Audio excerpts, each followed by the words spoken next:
The reason why I'm making these videos for you all is because I had my daughter, and I have a very, very, very generous and supportive husband, equivalent to Gomez Adams. Obsessed. He's obsessed with me. He's obsessed with his family, and that's the way that it should be. And anything else that doesn't offer you that type of value, don't give him a kid. Go back and watch this creator's video. Don't give him a kid. That's one of the highest honors. Probably the greatest gift that you can give anyone, right? You could buy somebody flowers, you could build them a house, but to create life with them, think about it. She made a point, but do you know what? She didn't talk about what she brought to the table. She said having a secured husband, having a man who wants to spend the rest of his life with you and your kids, he finds value in having a family, is the best thing in the whole wide world. But she never talked about what she brought to the table, what she brings to the relationship, what she brings to the marriage.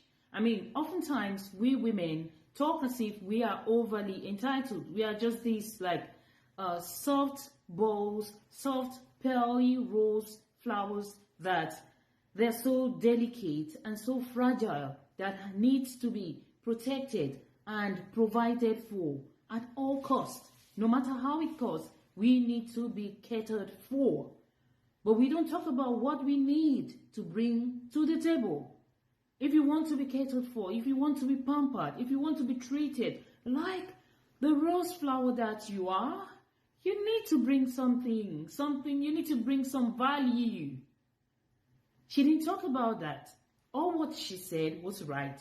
But I have a problem when women like her come and talk about just the men and they don't talk about what they bring, what they put into that relationship that keeps it blooming, keeps it staying like the longevity of the relationship depends on the man and the woman in that relationship, the man and the woman in that marriage.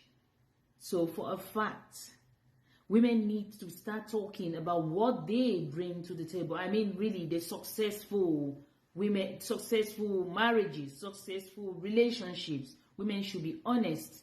They need to talk about what they put into that marriage or that long-term relationship to make it sustainable, to make it what it is. Let's continue. I want to be politically correct, but I feel like in order. She's absolutely right. When you think about people or grandparents, grandmothers and great grandmothers, etc., they men had jobs. They were hardworking men. You know, the woman would cook and clean and take care of the kids, etc., etc. But those men were hardworking. You know what I'm saying? They deserve to come home to a hot meal rather. They deserve that because they done worked hard for it. I don't understand. I call these brothers the podcast Negroes. They think the only thing they can bring to the table is love. Baby, it simply just don't. You can't pay no bills with just love. It just simply don't work like that. But yeah, carry on. Good night. They didn't play that broke shit. If a man couldn't provide for you, So, real quick story time about this, and not too much on my grandmother because she is deceased. But still, she was spitting straight facts, no matter how much we didn't like to hear it. So, whenever one of us got like an apartment or made a major milestone, all of us would kind of gather at that person's house, just to show support. And this particular cousin, she had just got her own place, and though her mama and daddy was helping her with her rent, it still was a big milestone because she was making a lot of bad decisions, and this was one of her good decisions. Now, mind you, she kept telling us, "Oh, let me know when Mama and Papa pull up." And yeah, that was because she had her little guy friend over there. But I don't remember if she was trying to hide him or like why exactly she wanted us to tell her when Mama and Papa was pulling up. But nonetheless, Mama and Papa pulled up. We greeted them, done our hugs and kisses. She gave them the apartment tour, and then they sat down on the sofa. So that was when my grandmother noticed her little friend. So she was like, baby, who are you? So he introduced himself as my cousin Friend. And my grandmother said, Friend? So my cousin was like, Mama, that's my boyfriend. So she said, oh, baby, are you aware my granddaughter just had a baby and you ain't the daddy? So he was like, yes, ma'am. She said, you aware this apartment ain't free. It costs money every month. It's called rent. He said, yes, ma'am. She said, oh, so in that case, you a provider. Oh, okay. What you do for a living? He said, well, I'm in between jobs right now. She said, hold on, because I know I'm not up with the times, but I was in the workforce for 30-some odd years. I ain't never heard that term in between jobs, what that is. So he said, well, something happened on my other job, and so I got let go, and right now I'm looking for one. She said, oh, so you unemployed. You should have just said you unemployed or you ain't got no job.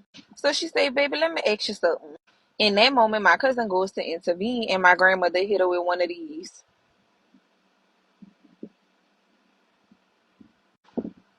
And she said, back down. My grandmother said, baby, when me and my husband was coming here, like at that corner, there's a gas station. Can you go over there and give me a Coca-Cola? I have acid reflux and that help. And yeah, I know it's acid reflux. Not too much on my grandmother. That's how she used to say it. So he said, yes, ma'am. But he never got up and moved. So my grandmother went on chit-chatting with us until she noticed he never moved and was like, baby, why you haven't went and got my Coca-Cola? So he said, oh, because I was waiting for the money. It was at this moment that my cousin got up and walked to the back of the apartment. My grandmother said, what money? He said, the money to buy the Coca-Cola. My grandmother said, baby, a Coca-Cola at this time, they was like $1.50 at the most. So she was like, baby, they ain't nothing but $1.50. So he said, yes, ma'am, I know. So she said, so you trying to tell me you don't have $1.50? So he said, not at this time. So she called my cousin from the bank and she said, tell your boyfriend to go and get you a Coca-Cola from that gas station. So she said, Momo, you serious right now? She said, what did I just say? So my cousin Mamba go get me a Coca-Cola from the gas station. So he said, well, where the stamp card at? My grandmother sat back and chuckled a little bit. She turned to my cousin and said, baby, if you wanted a dog, me and your grandfather could have stopped over there at the pound and picked one up. Because this man ain't got a pot to piss in, a window to throw it out of, nor $1.50 to buy a Coca-Cola. What can he do for you and your newborn daughter over there up in that room? I ain't gonna lie, we was sniggling and giggling. We was immature. But moral of the story, my grandmother was spitting straight facts. That dude, of course, went on to use her, mooch off of her, manipulate her, led her to make, a lot of negative life choices. And yeah, even though I was sitting there, that talk, it still resonates with me to this day, even though I've made bad choices when it come to me. But my grandmother has always made it known that my grandfather couldn't come check for her if he wasn't the type of provider that he was. So yeah, what my girl saying in this video is straight facts. Cause it wasn't even about the Coca-Cola. It was the fact that my boy, she got a baby, she got rent. Clearly, she bringing this whole apartment to the table, and what are you bringing? Baby, you can't even bring a Coke. That's why I had to catch myself. I used to be up in here crying over men who ain't had two pennies to rub together. But in my sprinkle voice, I had Stockholm syndrome. I'm Kira Nato.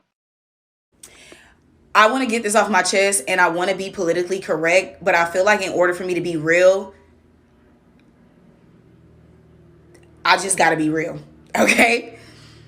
Back in the day, if you're a woman and you're watching this, your ancestors, they didn't play that broke shit. If a man couldn't provide for you, he just didn't have bitches. Men that could not provide didn't have bitches. That was not a luxury for them. Men that actually had something to offer, those were the men that got married. Those were the men whose last names carried on. You have your last name because somewhere way down the line, somebody has it. So why are you laying up next to a loser, somebody that want to start a podcast, and you're 8 months pregnant with his kid, and he want to be Adam 22? Are you dumb? Like, are you really fucking dumb, bitch? And I mean that from the bottom of my fucking heart.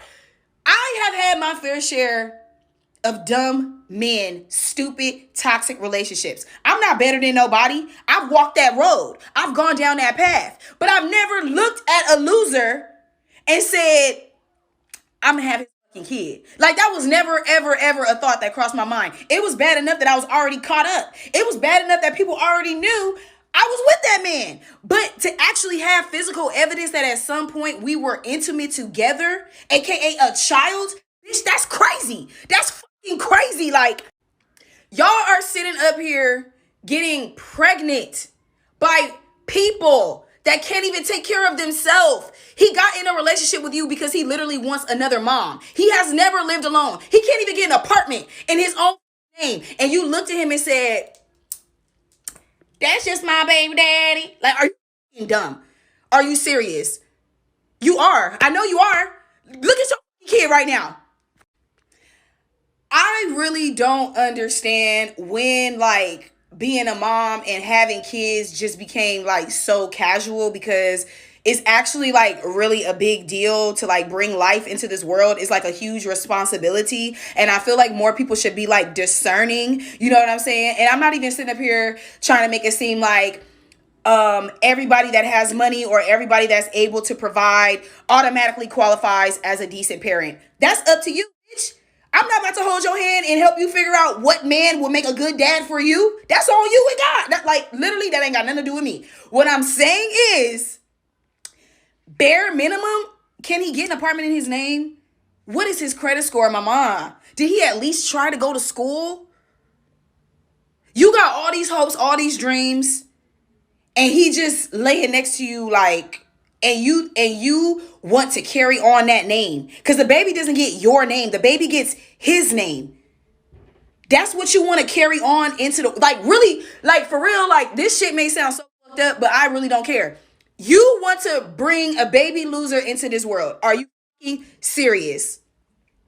Are you serious? Like, It is so obvious that the woman is the one who needs to make the choice. If you choose to have your baby with a useless man, your baby is going to come out and bear the name of the useless man. If you choose to have your baby with a decent man, your baby is going to come out and bear the name of a decent man. So that was it. Let's continue.